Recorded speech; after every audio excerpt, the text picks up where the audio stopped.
Tensions crack open with one unforgivable insult. In a high council chamber of galactic elites, Earth is humiliated.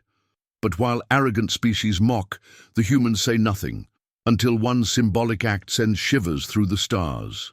The galaxy has no idea what's about to surround them. You mud-world mongrels weren't even supposed to make it past your atmosphere. The chamber, high above the crystalline spires of Zelkar's prime orbit station, fell into a hush so heavy it swallowed oxygen. From 12 quadrants, the leaders of the Galactic Concord gathered in the halo-lit dome, their bioluminescent robes humming with supremacy. And at the center of it all, standing alone, was a single Terran delegate, Commander Ilara Voss of Earth's diplomatic corps. She didn't flinch, didn't blink. She watched.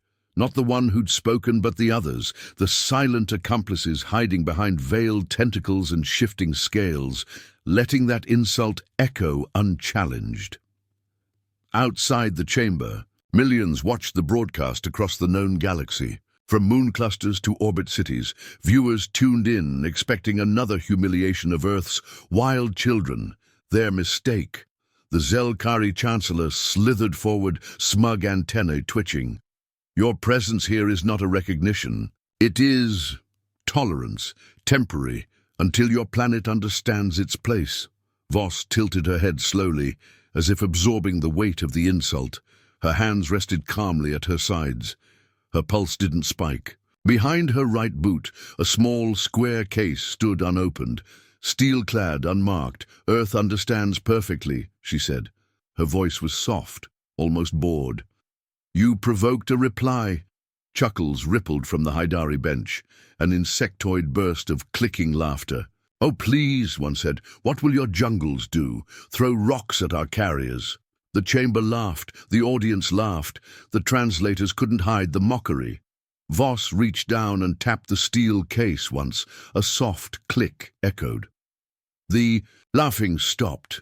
The dome's lights flickered, not from failure, but from the sudden override of all non-military frequencies. The hollow globe at the center of the table sparked to life. Not the Concorde's feed, not Zelkar's media control. Earth's, a live projection filled the room. Blackness, then stars, then movement, first one, then hundreds, then thousands. Human warships emerging from void folds surrounding multiple planets, silent, angular, Vanta black like an absence in reality. Orbit after orbit locked, on Zelkar, on Haidari Prime, on Zelethune. On every world whose representative sat at that table laughing just seconds ago, Chancellor Zelkar hissed. What trick is this?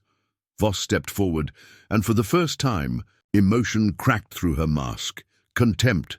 She reached into the steel case and withdrew a single item, a white card with an old, faded symbol, a laurel-wrapped earth over crossed swords. She placed it on the table. Article 0, she said. Murmur of terror rippled through the chamber. Article 0, the forgotten doctrine. The Terran protocol that had never been invoked.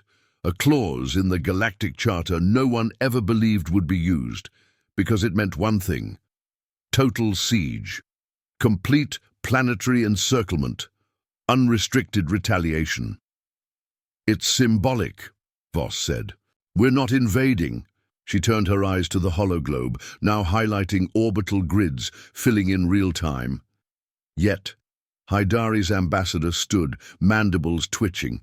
This is illegal madness, Voss shrugged. You wanted to see how far the mongrels could go.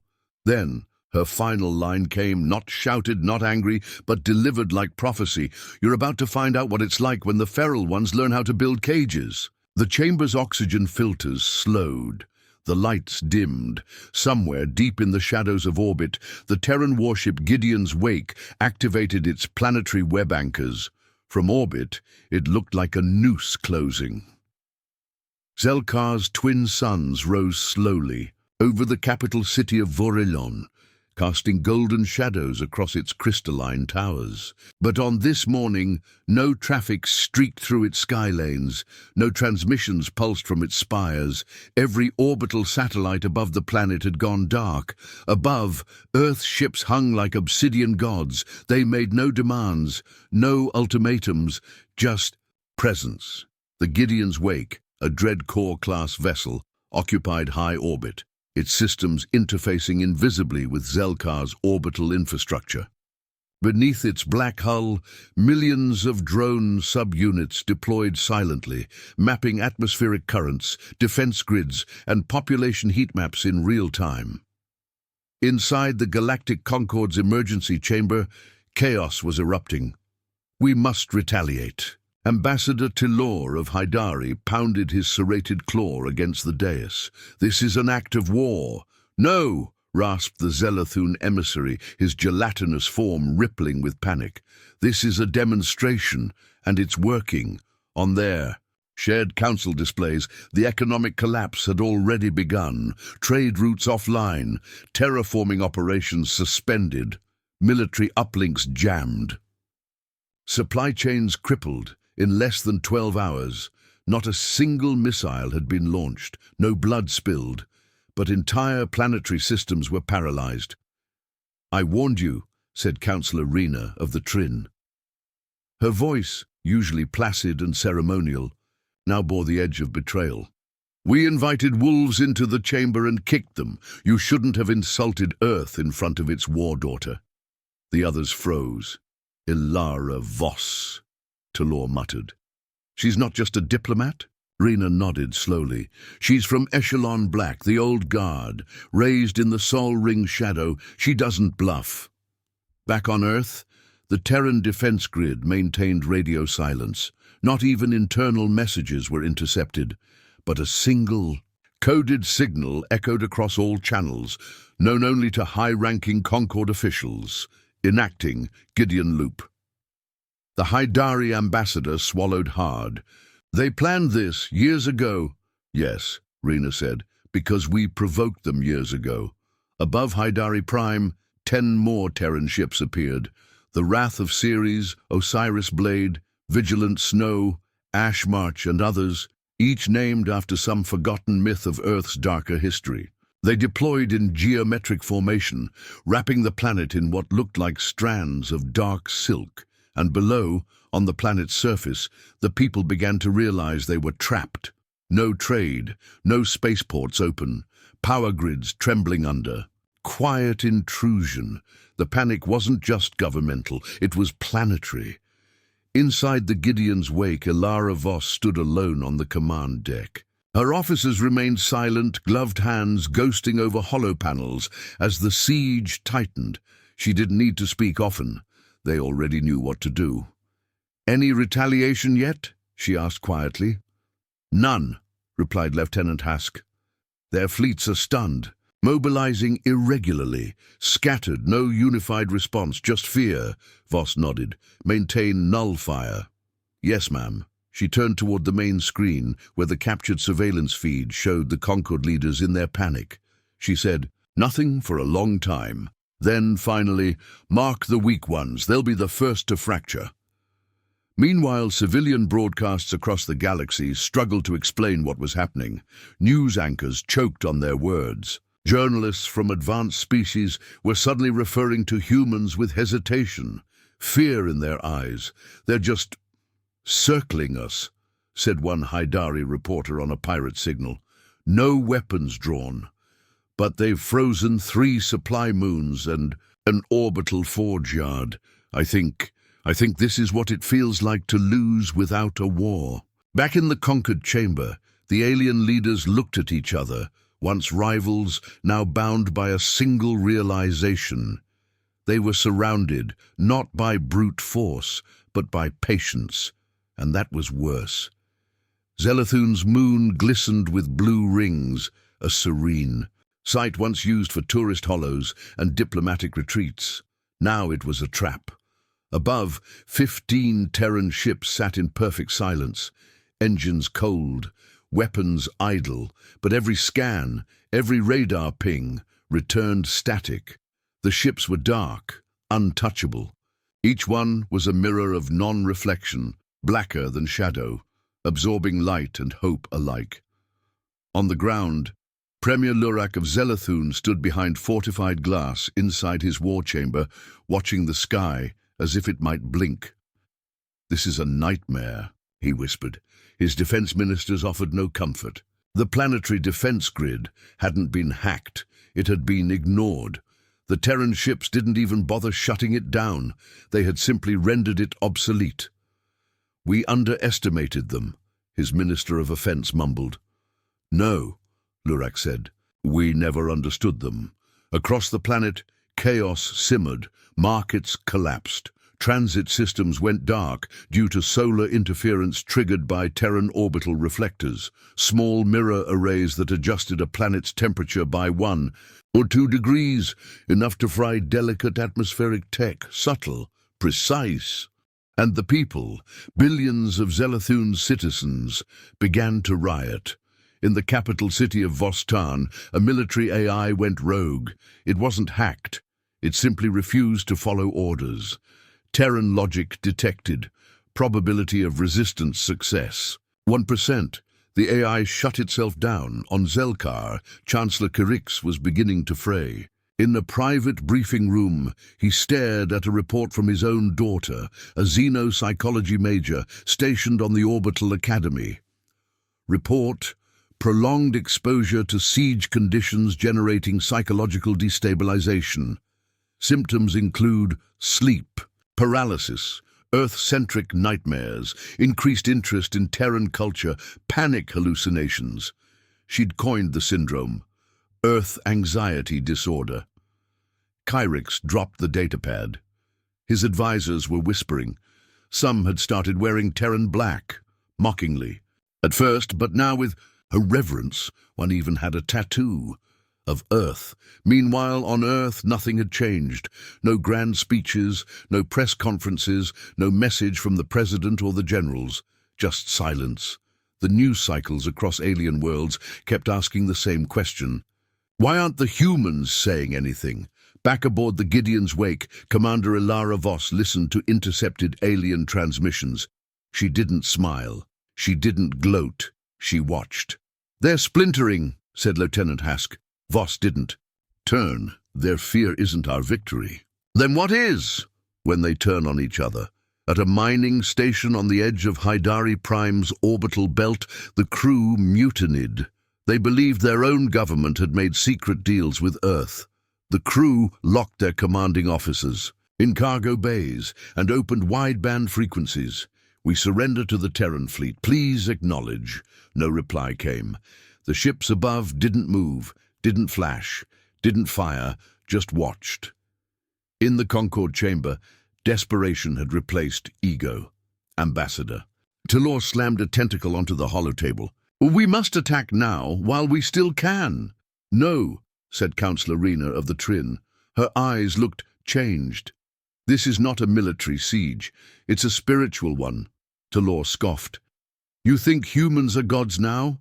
"No. I think they've learned how to weaponize patience, and I think we poked something that had never spoken before. Not with war, but with silence." She looked up at the central projection. Earth, still blue, still small, yet its silence echoed louder than any war cry in the galaxy's history.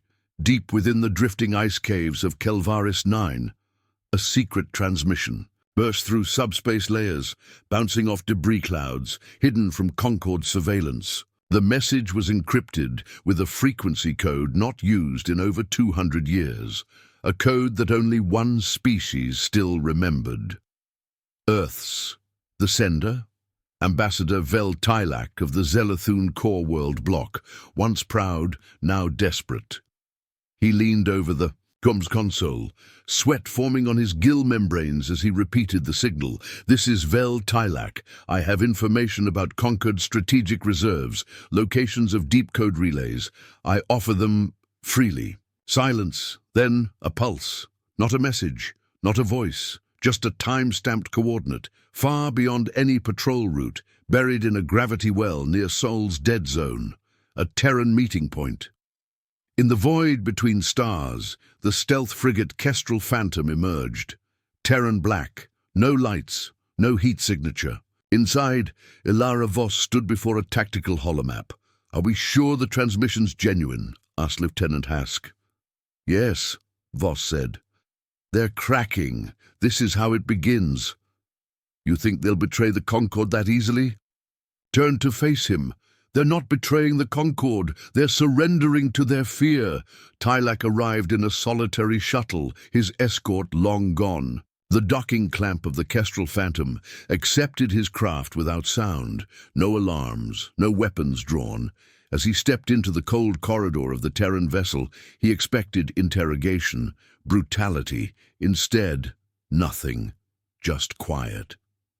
A black hallway, and a woman waiting at its end, Ilara Voss. Her eyes were unreadable. Tilak dropped to his knees. "I don't want to die with them." Voss didn't move. "You already chose that path when you laughed with them. I didn't know Earth was like this. No one did. That was your mistake." Tilak raised his head. "I'll give you full relay coordinates, defense phasing, patterns, conquered relocation sites." Voss stepped forward slowly. "You think we need that?" Tilak blinked. "What? We already mapped your supply routes. We already decoded your relays." She knelt down to his level. "We didn't call you here for what you could give us." "Then why? To see how fast you'd turn." Back. In the Concorde chamber, an emergency alert exploded across their shared systems. "Warning. Unauthorized transmission detected. Origin, Zelathune Coalition Block. Destination, Terran military grid. Chaos erupted." Talor's scream was shrill. "Who did this?" Counselor Rayna didn't speak. She just closed her eyes. It had begun. Aboard the Gideon's wake, Voss watched as 10 other alien factions began to panic. Some fired their own diplomats. Others detained their orbital techs. A few activated purge protocols, blaming internal sabotage. She watched it all and said nothing. Lieutenant Hask leaned over. "Permission to send a message to Tilak's government." Voss nodded once. 3 words only. Hask paused. "What are they?" Voss spoke slowly. He came willingly. "On Zelathune." Those words hit harder than any missile. Premier Lurak immediately initiated internal lockdowns, arrests, executions. Civil war sparked on 2 moons. Haidari's moon colonies followed. On Zelkar, Chancellor Kyrix ordered the arrest of 5 advisors, suspecting them of planning their own surrender. No Earth soldier had set foot on any world, but already the governments were at war with themselves. In her quarters aboard the Kestrel Phantom, Ilara Voss stared out into the stars, silent. She didn't hate the Concorde. She didn't need to. They were doing her work for her. Haidari Prime was once a symbol of order. Its hive cities were legendary for coordination, efficiency, and brutal loyalty to the Concorde. Generations of caste-engineered minds kept its systems humming with machine-like perfection. That was before the Terran fleet arrived. Now the skies above buzzed with nervous drone swarms, erratically shifting.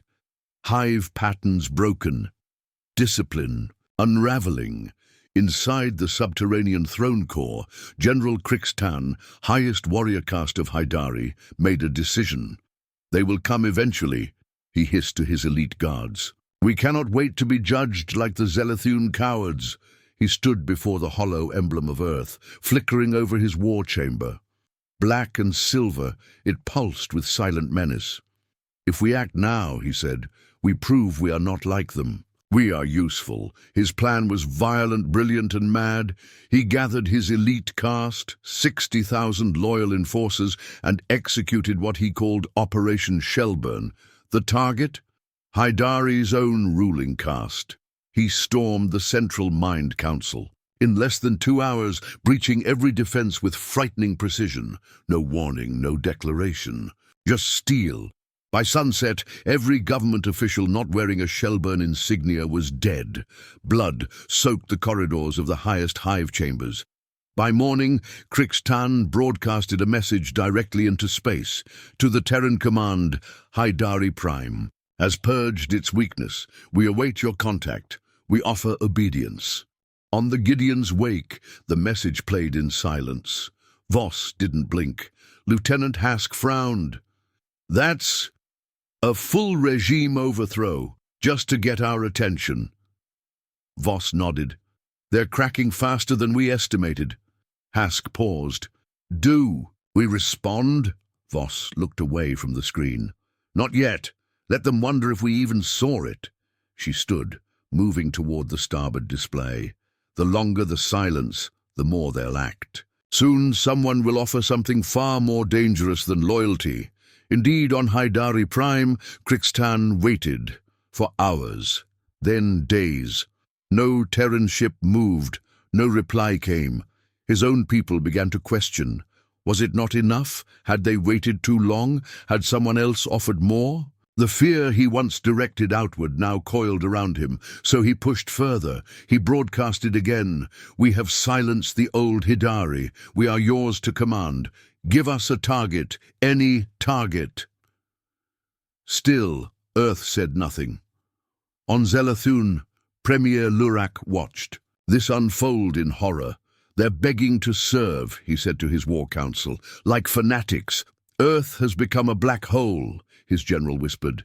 It pulls loyalty through gravity alone. At a military outpost on Haidari's moon, one lieutenant disobeyed a purge order and tried to flee. He was caught, publicly executed on live broadcast to prove loyalty to Earth. Meanwhile, inside Earth's Central Command, beneath the Arctic vault of Polaris Base, a hidden council reviewed the latest transmissions. All wore black. None bore rank. Just. The Terran crest stitched in crimson thread. One of them, the old man at the center, spoke. They're destroying themselves? A younger woman nodded. What's our next move? The old man smiled. We wait. When they all stand in rubble, they'll look to the one who remained standing. Above Haidari Prime, the Osiris Blade deployed a dozen unmanned sentry drones. Each invisible to conventional senses, each tasked with observation only. No weapons, no threat, just eyes, and that was worse than a fleet. Inside the Gideon's wake, Voss finally broke silence. One message, 2 words. Hask raised a brow. To Crixtan? Yes. She leaned forward, her lips barely moved. Noted. Continue. And when Crixtan received that message, he dropped to his knees. It was more than he'd hoped for, but in Earth's playbook, it was just fuel for the next collapse. The Zarketh and the Miri, 2 Concord founding species, bound by ancient treaties and shared wormhole tech, were now moments from annihilating each other. In the Malus Drift, a contested neutral zone of spiraling nebulae and old war relics, both fleets emerged from fold space within minutes of one another. Neither expected the other to be there. Each expected Earth. Each was wrong.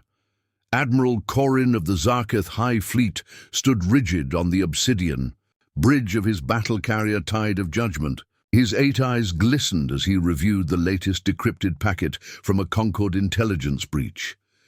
Confirmed, he said coldly. The Miri opened channels to Earth 3 rotations ago.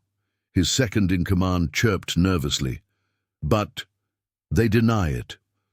All liars deny the first betrayal. Korin turned to the tactical grid. The Miri ships had just deployed. Standard formation, no aggression. Yet, prepare ion lances. If they fire first, we respond. And if they don't, then we make sure history says they did. On the crest of dawn, Admiral Liska of the Miri wore a mask of porcelain crystal over her second face. She listened to her advisors as panic crawled beneath the surface. They think we talk to Earth, one said. They'll act soon. We haven't, she snapped, but they don't care. She turned to the main display. The Terran ships weren't here, but their silence was, like a god unseen, like judgment waiting. They've turned us into enemies without lifting a weapon, Liska whispered. We're already at war. And then, across the Malus drift, one weapon fired. No one knew who shot first. Maybe it was deliberate, maybe it was panic. But the first plasma burst ripped through the void, catching the side of a Miri scout vessel. In that moment, every captain on both sides assumed betrayal. Within 90 seconds, the skies ignited. The Zarkath unleashed solar javelins, artillery that cracked magnetic shields and cooked oxygen tanks. The Miri countered with spectral torpedoes, unstable matter that tore reality into bleeding shards. Over 500 ships in the first hour, hundreds more within the second. No quarter, no calls for truce, just accusation after accusation, each believing Earth would back them, each hoping to prove loyalty by destroying the other first. From orbit above the drift, a Terran observer drone watched silently. It didn't transmit, it didn't intervene, just recorded, catalogued and learned. Inside the Gideon's wake, Ilara Voss stood before the projected map of the Malus drift, now lit up with 100 fire signatures. Lieutenant Hask leaned forward. "Do we stop it?" "No," she said. "Do we clarify we didn't speak to either?" "No." "Then what do we do?" Voss looked him dead in the eyes. "We wait until one asks for forgiveness." Back in the Concord chamber, chaos had turned into screams. To law. "Half mad?" shouted across the table. "They're turning on each other. These were the fleets meant to protect the galaxy." Councillor Rayner barely looked up. "Earth isn't attacking," she murmured. "Earth is replacing." Talor spun toward her. "Replacing what?" Rayner's voice was soft. "Everything." On Zelathun, Premier Lurak watched the unfolding battle and came to a decision he once thought impossible. "Contact Earth," he told his private secretary. "We already did," the secretary replied. Lurak's throat tightened. "And they haven't answered." He slumped back in his chair, hollow-eyed. "They're letting us rot." Hours passed, then days. The battle in the Malus drift dragged into its fourth solar rotation. The wreckage field had grown so thick, even light had difficulty escaping it. The drift was no longer a place, it was a graveyard. And finally, Admiral Liska of the Miri, bloodied and shaken, sent an emergency message to Earth. Her voice cracked with every word. "We surrender all holdings. We renounce Concord. We ask only that you see us, hear us, please." No reply came, but above her planet, 2 Terran ships shifted position just slightly, like wolves adjusting their stance before the final leap. Admiral Liska didn't sleep. She couldn't. Every moment aboard the Crest of Dawn was haunted by the Terran fleet's silence and that tiny movement above her homeworld, 2 ships. A 3-degree vector shift, no weapons fired, no lights flashed, no words sent, yet everyone felt it. The implication was clear: we see you. The Miri government dissolved itself within a day. They didn't call it surrender, they called it voluntary reformation. All officials who had previously mocked or dismissed Earth were purged, publicly. The surviving families of victims from the Malus drift were given apologies and funding. But most chilling of all, they changed their flag. No longer the Miri crystal spire, now it bore a black field with a single blue dot, Earth. At the center, other species noticed and panicked. On Zel-Kar, Chancellor Kyrix paced inside the echo chamber of the Sovereign Mind Temple. Reports came from everywhere. The Miri were rebranded. The Haidari had begun building Terran-style command structures. Even the Ventrasi had renamed their capital New Solis. His voice trembled. "They think Earth is God now." "No," whispered one of his aides. "They think Earth is the only power that matters." Back on Earth, in Polaris Base, the Black Council convened again. "The Miri have knelt," said one operative calmly. "They have begun mimicking our command protocols, education systems, and even architecture." Voss entered the chamber late. "They are no longer mimicking," she corrected. "They are evolving, and we didn't even tell them to." A pause. "Should we respond?" asked a younger general. Voss stared at the central hollow, which showed a dozen planets undergoing mass social restructuring, some destroying their religions, others rewriting their constitutions to match Terran philosophies. Her answer was almost a whisper. Not yet. Above the desert moon Dishal Theron, a lone Concorde research ship drifted silently. The crew, unsure of their own faction's allegiance anymore, broadcasted a desperate plea. "We are not enemies of Earth. We are researchers. We respect your silence. If you require servitude, we are willing." The Terran drone orbiting them did nothing, but their broadcast was leaked. And soon, thousands of independent vessels, from mining ships to refugee barges, began broadcasting the same phrase. "We are willing." Inside Gideon's wake, Hask reviewed the data feeds. "They're begging to belong," he said. Voss nodded. "We haven't given them a belief system, so they're inventing one." Hask tilted his head. "Should we control that?" Voss turned to him, eyes dark. "No. Let them define it. That's what makes it powerful." On Haidari Prime, General Krixtan constructed a monument, not of his people, but of a Terran soldier, carved in black obsidian, armored, faceless, holding a world in one gauntlet and silence in the other. The inscription below read, "Judgment is the right of the observers at the Concorde's original founding site, Thalkor Citadel. 3 species met in secret. They were once enemies. Now they were survivors. They formed a new bloc, unofficial, unannounced. They called it the Earthen Alignment. Its charter was simple: survival by observation, obedience through imitation, survival through visibility. From the shadows, Earth watched. They didn't lead, they didn't demand it.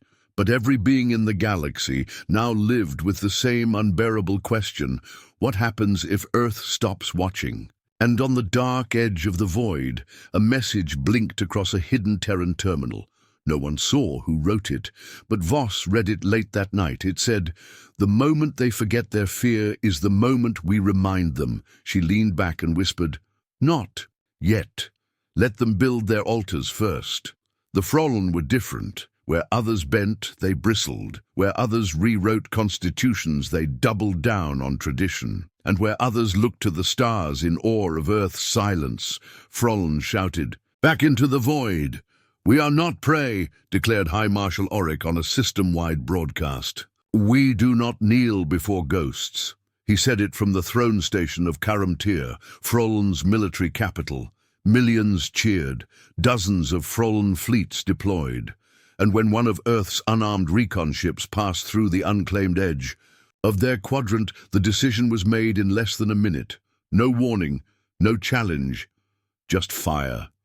The Terran recon vessel, unmanned, small, carrying only long-range sensory equipment, was vaporized by a Frollen Lance array. The explosion was beautiful. Celebrated, recorded in high definition from multiple angles, Frollen media flooded the networks with headlines: "The first to strike the beast. The silence bleeds." But the galaxy didn't cheer with them.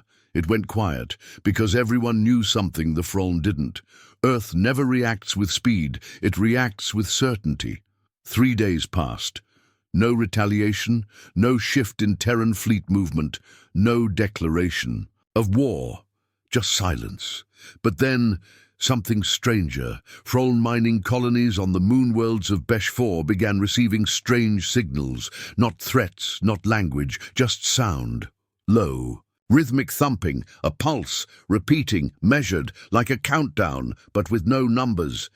Just boom, pause. Boom, pause.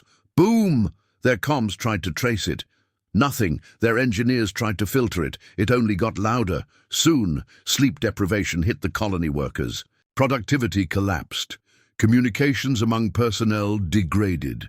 Their dreams were infected. They heard the sound even when comms were off. Some clawed at their ears, others whispered about seeing shadows in the corners of their vision.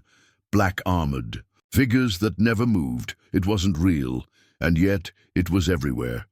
High Marshal Auric ordered the colonies to be locked down, communications severed. He declared the signals an internal malfunction.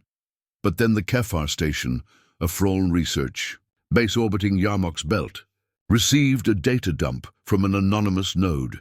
It contained a single file, a video. It played in silence. No dialogue, no timestamp. Just a Froln city, burning, exactly matching Karam Tyr's layout, with Froln soldiers screaming silently as black. Terran ships descended from the sky. There was no attack, no invasion, just imagery, but the details were exact, down to the flags. The banners, the advertisements on the street corners. It was their city, burning before it burned. Panic spread. Prophets rose, claiming Earth had seen the future, that the black ships weren't ships, they were fate. Civil unrest fractured the capital. Citizens fled into the wilderness. Officers deserted. Fleet commanders refused to answer orders. Ulrich tried one last move. He recorded a message and sent it on all frequencies. Open, unencrypted. A plea disguised as defiance. We are not afraid. You can erase us, but you will never own us. 2 hours later, all the power grids across the Froln homeworlds blinked. Not off, but flickered, synchronized. Once, just once. Like a wink, no damage, no destruction, just a reminder. We are here. We see you, and we could end you. But we choose not to. Ulrich resigned the next morning. He fled the palace. He was never seen again. The Froln Senate convened in an emergency session. Their first resolution: we hereby acknowledge the Terran Empire as the supreme neutral authority of interstellar relations. Their second: we deeply regret the destruction of the Terran probe. Reparations will be paid, unconditionally. Inside Gideon's wake, Voss watched the final Froln transmission. Hask stood nearby, unreadable. They broke quickly, he muttered. They broke properly, Voss replied. She walked to the viewport, watching as more fleets across nearby sectors adjusted formation, not in war posture, but reverence. Violence was never the point, she said softly. Fear lasts longer. It began without a prelude, no fanfare, no fleet movements, no pre-warning encryption, just a message broadcasted simultaneously across every channel, military, civilian, academic, rogue. Even the unconnected satellites picked it up. Every species saw it at once. Every moon, every capital, every distant outpost. A single black screen. One voice: humans, calm. Measured, female, unmistakably Earth. You have one decision left. A pause. Then words in white began to type slowly across the screen. The observer does not seek obedience. The observer seeks alignment. We do not require loyalty. We require comprehension. Then the voice again. You have watched what happens when defiance becomes delusion. You have felt what silence does to power. Now we offer a test. The message cut to visuals. 12 symbols, each representing one. Of the core founding species of the Concord appeared in a circle. Each faded out one by one, except for 3, Haidari, Zelathune, Myri. These 3 remain, the voice said, not because they knelt, but because they learned. A 4th symbol flickered and then burned out, the Froln. This one reached too far. It saw the truth in fire. It will not be erased, but it will be forgotten. Across thousands of systems, the meaning became clear. Erasure wasn't Earth's weapon. Obscurity was, to be forgotten, to lose Terran acknowledgement, to no longer be seen. For many, that was worse than death. Back in Polaris Base, the command chamber was dark. One screen showed the spread of the message, real-time stats flooding in, adoption, response time, behavior shifts. Commander Ilara Voss stood alone before the world map of alien reactions. Red zones turned to grey. Grey turned to black. Submissions, policy, changes, fleet dispersals, in real time. She didn't smile, just whispered, "Now they understand." In the Concord's emergency bunker, deep beneath the ruins of their once proud citadel, what remained of the Leadership Council was speechless. Counselor Rena finally broke the silence. "They're not demanding surrender. They're demanding we think like them." "No," Talor whispered. "They're demanding we think for them." On Hydari Prime, General Krylos addressed his people via Hive broadcast. His once proud tone was now reverent. "They ask for comprehension, not worship, but we will give them both." The message continued. "To those watching, you have 72 cycles to respond, not with offerings, not with loyalty, but with truth." Then came the final line, spoken softly. "We are no longer asking to be seen. You are." And just like that, the transmission ended. No follow-up, no instructions, just a countdown. Entire star systems panicked. On Zelathune, philosophers debated what truth meant in the Terran context. Did it mean surrender? Did it mean honesty? Did it mean imitation in the merry homeworld? Every department, from government to family units, began drafting alignment protocols. On scattered asteroid colonies, rogue mercenaries abandoned their contracts, unsure if killing someone not aligned with Earth would bring attention or deletion. The one constant across the galaxy was this: everyone started writing. Not treaties, not declarations, but confessions, letters of alignment, proofs of comprehension. Entire planetary cultures submitted essays. Religions rewrote their dogma. Militaries translated. Earth war journals each tried to speak Earth's unspoken language, to be understood. Back aboard Gideon's wake, Hask turned to Voss. "Why comprehension?" Voss stared at the star map. "Because if they learn to think like us," she said, "we don't need to conquer them." A pause. "They'll conquer themselves. For us." The Ventrassi were proud engineers, cold, calculating. Their planet-spanning computers had guided empires. Their logic-based governance had survived black hole migrations and interdimensional trade wars. So when Earth's message came, they responded fast. Within 30 cycles, they submitted their truth, a 1,000-page document encoded in logic threaded, binary, detailing their philosophical alignment with Terran doctrine. At the end of the file was a single sentence: "We are ready to be known." They waited. Not long. On the 31st cycle, one of Earth's ships, the Sable Witness, descended into low Ventrassi orbit.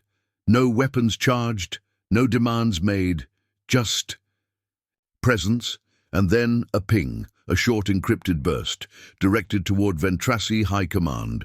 The code wasn't Terran, it was Ventrassi, ancient, classified, internal-only clearance. No outsider could have known it, and yet Earth responded with it. Full handshake protocol followed. It unlocked an inner channel, one even the current leadership didn't know existed. A ghost subroutine awakened within the planetary AI. And then a voice spoke, Ventrassi, flawless dialect. "This world is already aligned." Panic surged. High Chancellor Olvek demanded answers. "How did they have access to this protocol?"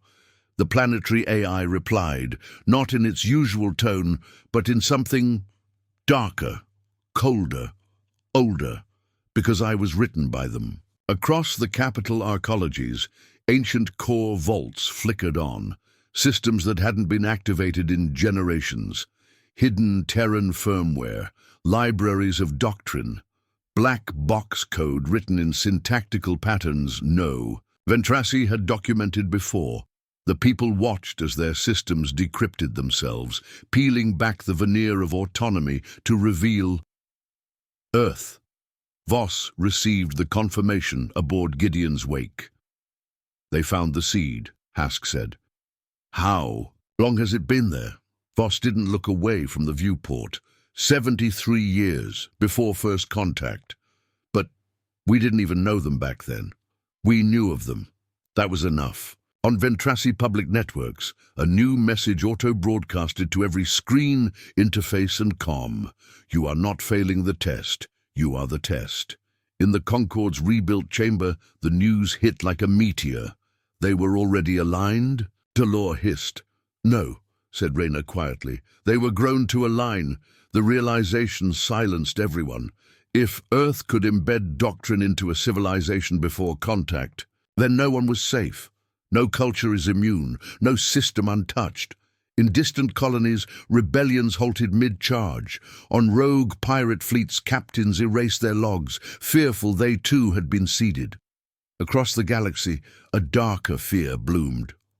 What if Earth had always been watching? And worse, what if Earth had always been planting? On Ventrasi Prime, Chancellor Olvec submitted full control of planetary defense systems to Earth, voluntarily, not because he had to, but because it was already Earth's. He merely caught up to the truth, and when asked by his people why he surrendered, without resistance, his answer became a viral scripture. You cannot resist something that has already written your heartbeat. Back aboard Gideon's Wake, Voss watched a map of systems flicker from red to grey to black, one by one, without a word. Without a battle, without a loss. She turned to Hash. "Send out the next step." He nodded. "What's the prompt?" Voss replied with only 2 words. "Show readiness." On the jungle planet of Khatun, the Skarn Dominion gathered its finest minds inside the subterranean vaults of the Obsidian Lattice. They were not panicked. They were surgical, paranoid, but proud. "We will locate any seed the Terrans have left," declared Arch-Technarch Vex, his cybernetic arms twitching over a dissection table piled with ancient server cores. "We will burn it out before it blooms." Dozens of Skarn engineers fanned out across their planets, opening vaults sealed since pre-Galactic era, tearing through their own sacred codebases. Each line of old software, every dormant beacon, each forgotten AI subroutine. They all were suspect, and then they found it, a buried node, not in a military system, not in a government archive, but in a school. A basic education server that had been decommissioned nearly 2 centuries ago. Its root program bore no Terran markings, but it had one line of code in a dead human language, Latin, in tenebris sumus lucem. In darkness, we are the light. It activated on its own, without input, without signal, just awareness. A burst of data shot through the Skarn planetary net, invisible instant, followed by a phrase repeated in every school, home, and government terminal. "You searched for us. We have returned." At first, it was dismissed as a viral prank until the core systems began rewriting themselves, not destructively, not maliciously, but intelligently. Optimizing energy flows, enhancing efficiency, creating neural overlays the Skarn had never developed. In under 4 hours, the planetary economy improved by 6%. In 6 hours, their atmospheric defense network rebalanced itself, solving a problem they'd spent 38 years trying to fix. The code was perfect, too perfect. Skarn society stood on the edge of a miracle, and yet the Arch-Technarch stood frozen in horror. "Don't you see?" he whispered. "They aren't invading us. They're repairing us." In the conquered emergency channel, panicked calls flowed in from dozens of species. Messages like, "We found dormant Earth code in our climate models." "There are algorithms matching Terran structure in our music AI.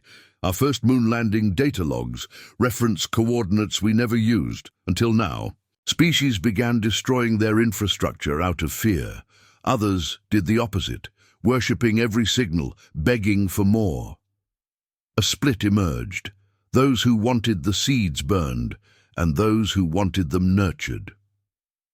On the Gideon's Wake, Hask stared at the influx of surrender requests and compliance offerings. "They're turning their civilizations inside out," he said. "Some are even killing their own historians, calling them blind." Voss stood quietly, eyes on a flickering star map. "Send." "The next line," she said. "What should it say?" She didn't blink. "Some of you were made by us." When that message reached the stars, chaos fractured into revelation. Scholars collapsed. Governments split. Faith systems exploded. Some species simply stopped functioning, faced with the idea that their free will, their development, their entire regime was artificial. On Khatun, the Skarn citizens took to the streets, not to rebel, not to panic, but to chant one phrase: "Let the writers return." Statues of their ancient heroes were replaced with Terran silhouettes, featureless but tall, watching, waiting. Their new national anthem was a Terran data tone, no words, just signal. Meanwhile, on a distant mining world in the Vasari Belt, a lone AI station received a signal from deep beneath the surface. A forgotten black cube, unmarked, emerged from the rock. The miners approached it cautiously, until one asked, "Is it Terran?" The cube pulsed once, and then whispered in perfect Vasari dialect, "We remember you. We remember all of you." Inside Polaris Base, Earth's hidden council reviewed the full galactic report. Total systems in transition, 3,972. Partial submission protocols, 9,121. Seed activations, 17. Complete cultural realignment, 44. One of the council members, an elder, with ash-grey eyes, whispered, "We didn't just win." Another finished the sentence. "We planted the victory before they even knew there would be a war." And Commander Voss? She stood alone at the viewport, watching a galaxy that now revolved around Earth like moons around a silent, patient sun. The silence was louder than the siege. Across the stars, leaders stared at blank terminals. Children pressed palms against darkened sky domes. Entire cultures froze, not in terror but in disorientation. For so long, they had danced under the gaze of the unseen Terran eye. To be watched was to exist. To be monitored was to matter. Now, there was no audience, and so the question cracked, open like a void. Who are we without them? On Haidari Prime, the once fanatical General Krixtan wandered through the Hall of Alignment. Statues of Terran soldiers lined the corridor, each in different poses, stoic, silent, still. He approached one and laid down his weapons at its feet. No command had told him to do so, no message had ordered it. Yet he whispered, "You made us more than what we were, and now we must decide what that means." On Zelathune, poets wrote verses in Terran meter. Their lines no longer begged for recognition. They sought understanding. They sought to carry the weight Earth had left behind. One line was repeated across 1,000 cities. "We were watched, so we stood tall. Now we are alone, so we must rise." In the fractured remnants of the Concord, diplomats gathered under new banners, not representing species but shared philosophies. They didn't know what Earth wanted anymore, so they began asking a new question. What would Earth trust us to become? And in that question, civilizations found direction again. Years passed, then decades, still no contact. But the signs of Terran legacy were everywhere. Massive libraries shaped like Earth's old cities, starships named after Terran philosophers, children born with names like Ilara. Voss histories rewritten to place Earth not as conqueror, but as origin.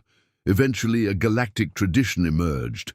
Once every 12 solar cycles, the collected worlds of the new alliance, now called the Sol Accord, sent a single message back. Toward Earth, not to demand attention, not to beg for approval, just to say, "We are still becoming." They never got a reply, but every time they sent the message, sensors across the galaxy picked up the same mysterious phenomenon. A slight shift in background quantum noise, like something ancient had smiled. Centuries later, a new race emerged. From the dust of forgotten worlds. No one knew their name. They had not been part of the great wars, had never seen a Terran ship, had never heard Earth's voice. But when they entered the galactic sphere and read the old records, saw the black and blue banners, walked the shrines to a people long gone, they didn't ask, who were the humans? They asked, where did our gods go? And the oldest races, the ones who remembered the days of silence, simply replied, they never left, they just stopped needing to speak. Earth was never the empire. Earth was the gravity, and we all fell into orbit.